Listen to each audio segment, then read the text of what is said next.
Мой любимый момент в классическом фильме «Планета обезьян» 1968 года – это когда Тейлор видит остатки статуи свободы, в отчаянии падает на колени и проклинает неразумное человечество за уничтожение мира. Сеттинг сегодняшней игры, хоть напрямую и не указывается, что он как-то связан с франшизой «Планета обезьян», как бы возвращает нас к самому началу зарождения новой цивилизации обезьян на нашей планете после того, как люди все-таки по каким-то причинам покинули Землю. В отсутствие человека природа вернула власть над планетой, а приматы начали собираться в племена, развиваться и осваивать артефакты, созданные человеком. На что же способны обезьяны на планете после нас? Это предстоит игрокам выяснить в настольной игре, которая так и называется «После нас».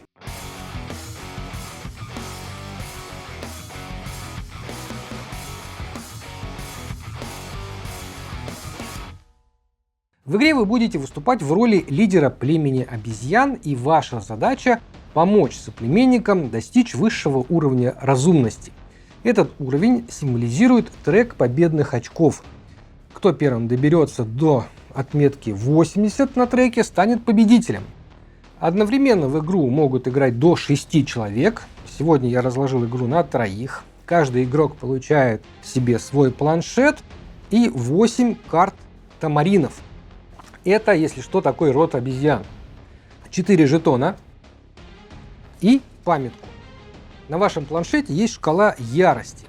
Вы на него в самое начало кладете одну свою фишку, а вторую фишку своего цвета ставите на начало трека победных очков. В центре игрового поля размещаются 8 колод обезьян. Это мандрилы, такие, орангутаны, гориллы и шимпанзе. Они разделены на 2 уровня. Внизу у меня находятся карты 1-го уровня, а сверху выкладываются карты 2-го уровня, более высокого. Они немножко отличаются по художественному оформлению. Рядом с игровым полем, так чтобы всем было удобно дотянуться, нужно разместить игровые ресурсы. Это цветки, фрукты, семена и батарейки. Из стопки тайлов предметов случайным образом выбираются 3. Остальные отправляются в коробку. Сегодня у меня это магнитофон, мопед и компьютер. Остальные отправляются в коробку, и вы готовы играть в игру после нас.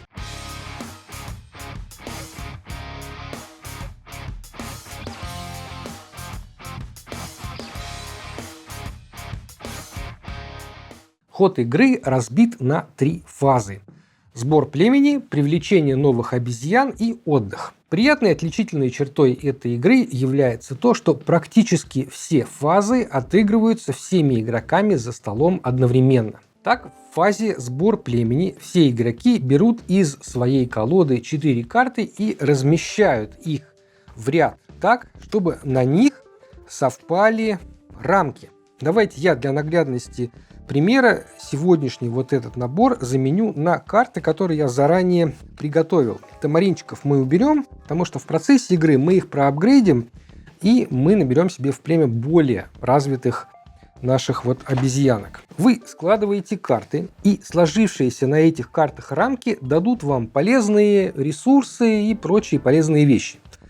Но рамка может и не закрыться, тогда вы не получите с нее ничего. То есть вот это вот у меня, например, закрытая рамка, а вот здесь, например, не закрытая рамка. Видите, с этой стороны есть кусочек рамки, с этой стороны нет.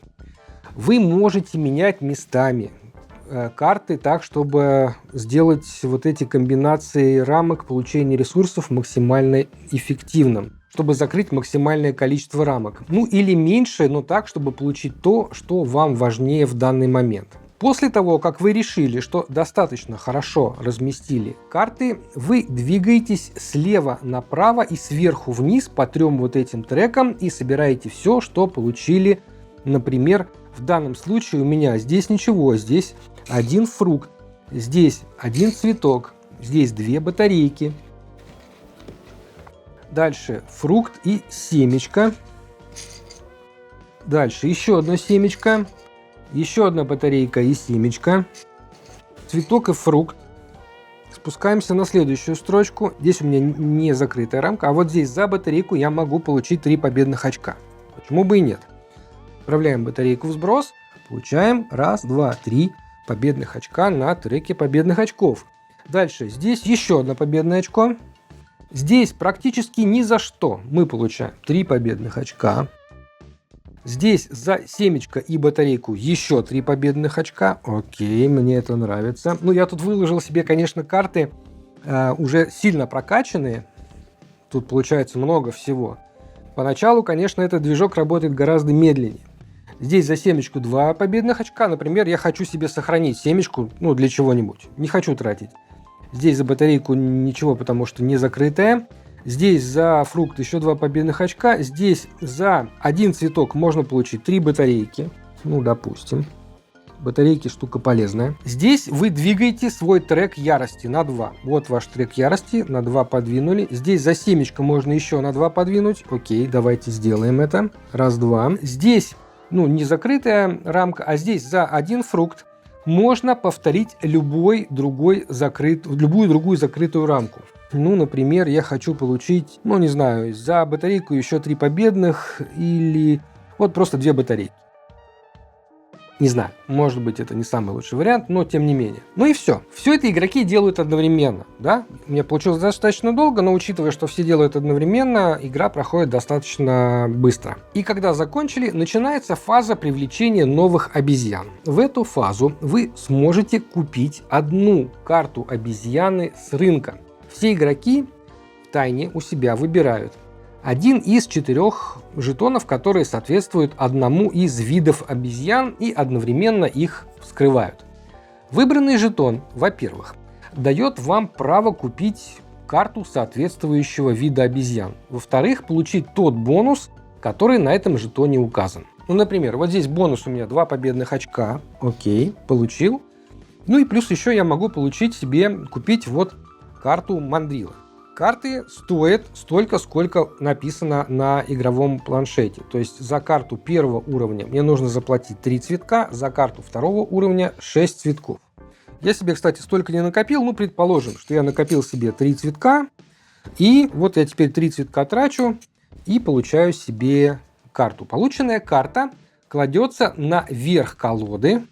Вы, кстати, можете ее посмотреть. Она кладется наверх колоды. Если вы выбрали шимпанзе, например, то вы можете повторно получить бонус с любой закрытой рамки из выложенного ранее племени. Потому что на жетоне шимпанзе символ повтора. Еще в этот момент любой игрок может потратить любые 2 ресурса, чтобы скопировать бонус своего соседа справа или слева.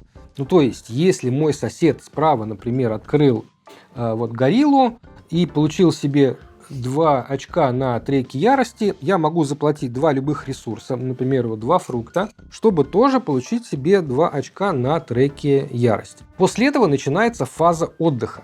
Вы возвращаете свои жетоны, сыгранные карты отправляются в сброс, начинается новый раунд. Все снова берут 4 карты из колоды, и игра продолжается до тех пор, пока кто-то не наберет 80 очков. Для чего нужны очки ярости? Опытные игроки, наверное, уже успели догадаться, что когда речь идет о покупке новых карт и добавлении их в колоду, наверняка должна быть возможность избавиться от начальных малоэффективных карт. То есть для этого и нужны очки ярости. В любой момент, когда карты племени у вас уже выложены, вы можете потратить 4 очка ярости, чтобы навсегда удалить карту из племени и сделать его более эффективным. Единственное, нужно помнить, что если вы удаляете карту из середины выложенных карт, то оставшиеся не сдвигаются. Вместе и целые рамки могут разъединиться, так что лучше выбирайте, что и в какой момент вы удаляете. Осталось разобраться только с жетонами энергии. Они в основном нужны для того, чтобы пользоваться предметами. В начале игры вам на всю партию случайным образом достается всего 3 предмета. Каждым из них каждый игрок может воспользоваться максимум 1 раз за раунд. На жетонах указано, в какой фазе можно ими воспользоваться и что он дает. Ну вот, например, для начальной партии рекомендуется именно вот эти предметы использовать. Это магнитофон, мопед и компьютер. Магнитофон за 2 энергии позволяет вам одну из тех карт, которые вы выложили, отправить в сброс, а вместо нее открыть новую. Мопед за 6 энергии или за 9 энергий дает вам, соответственно, взять карту либо первого уровня, либо второго уровня, любую карту обезьяны.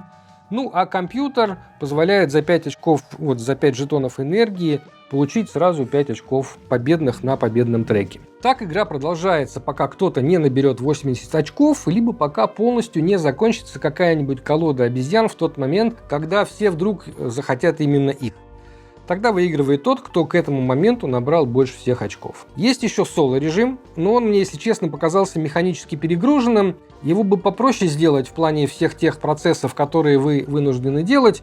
Там вы соревнуетесь по очкам с королем обезьян, и хоть и не складываете рамки на всех картах, все равно тянете 4 карты, получаете бонусы, потом еще бонусы, потом можете повторить его бонусы для себя, тратите энергию, передвигаете его маркер, следите за яростью, удаляете карты и так далее. Хотелось бы, чтобы искусственный соперник работал попроще. И еще одно, мое лично, конечно, небольшое разочарование, это то, что в итоге игра оказалась проще, чем я ожидал. Но это не значит, что игра стала хуже или лучше, просто в итоге среднего уровня сложности игра превратилась в хорошую семейку, в которой легко можно усадить школьника или родителей и сыграть с ними на равных. Тем не менее, игра интересна и очень приятна. Художник, а многие уже успели по внешнему оформлению узнать руку великого мастера Винсана Дютре, по-моему, превзошел сам себя, и на игру просто приятно смотреть. А уж взаимодействовать со всем этим просто кайф. Кайф и от процесса складывания карт в цепочку работающих ячеек. Кайф от того, как все эти ресурсы наполняют ваш запас благодаря удачно собранной колоде, удачно размещенным картам. Нельзя сказать, что игра прям очень тематична, и вы действительно ощущаете себя приматами, взаимодействующими с плодами умершей цивилизации, но компоненты приятные, а карты оформлены великолепно, а за счет пополнения колоды более сильными картами действительно ощущаешь, как твое племя становится сильнее и умнее. Ну а главный кайф – это соперничество по очкам. Обычно партии проходят очень плотно и превращаются в гонку, в которой каждый шаг, каждое решение становится критичным для победы. Так что обратите внимание на игру после нас. А на этом у меня сегодня все. С вами был Дмитрий и канал Geek Media. Играйте в настольные игры. Всего вам хорошего. Пока-пока.